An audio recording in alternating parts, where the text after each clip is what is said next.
Sebuah video merekam sebuah becak yang melaju di jalan tanpa pengemudi viral di media sosial. Becak mode autopilot itu bahkan bikin heran pengguna jalan lain. Pasalnya, tak kalah dengan mobil Tesla yang memiliki teknologi canggih dengan fitur autopilot. Video penampakan becak tanpa pengemudi ini viral usai diunggah oleh akun Ari Rahmans pada Minggu, 2 Oktober 2023. Berbeda dengan kebanyakan becak yang melaju setelah dikayuh oleh pengemudi. Kendaraan roda 3 dalam video tampak berjalan dengan bagian sadel yang kosong. Namun terlihat seorang pria yang duduk di bagian kuris penumpang sembari memegangi sepeda di belakang becak tersebut. Pria yang diduga pemilik becak terlihat sedang mengendalikan becaknya dari bangku penumpang.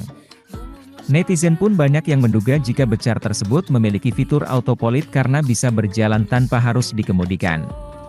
Tak sedikit yang dibuat tertawa dan heran usai melihat video becak unik tersebut.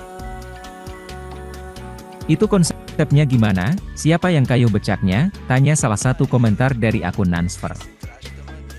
Bahkan ada pula yang menilai jika becak tersebut adalah becak mandiri, lantaran mampu beroperasi sendiri. Emang boleh semandiri ini? Tulis akun anak tunggal dalam komentar teratas di video tersebut.